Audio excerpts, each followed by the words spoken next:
একটা প্রশ্ন আমি প্রায়ই পাই যে কনটেন্ট বানানোর জন্য কোনো মোটিভেশন পাচ্ছি না বা কনটেন্ট যে বানাবো অনেক বেশি ওভার থিঙ্কিং বা ওভারওয়েলমিং লাগতেছে। যারা এরকম ফিল করেন তাদের জন্য এই সিম্পল একটা হ্যাক, দ্য 3 সেকেন্ড রুল।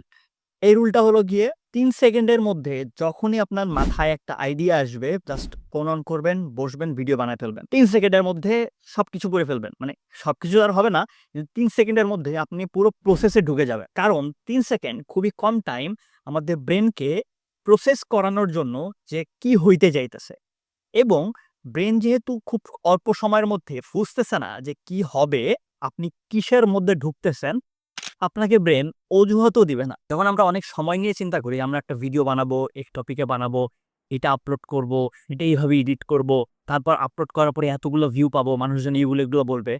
তখন প্রত্যেকটা স্টেপে ব্রেইন আপনাকে বিভিন্ন অজুহাত, বিভিন্ন এক্সকিউজ, বিভিন্ন ডাউন সাইড দেখানো শুরু করে। তাই আপনি যত তাড়াতাড়ি আপনার ব্রেইনকে বোকা বানাইতে পারবেন, তত তাড়াতাড়ি আপনি আসলে এই পুরো প্রসেসে ঢুকে যেতে পারবেন এবং একটা ভিডিও শুট করে আপলোডও দিয়ে দিতে পারবেন। তাই যখনই কনটেন্ট ক্রিয়েশন করতে যাচ্ছেন বা একটা কুইক ডিসিশন নিতে হবে, try to use this 3 second rule.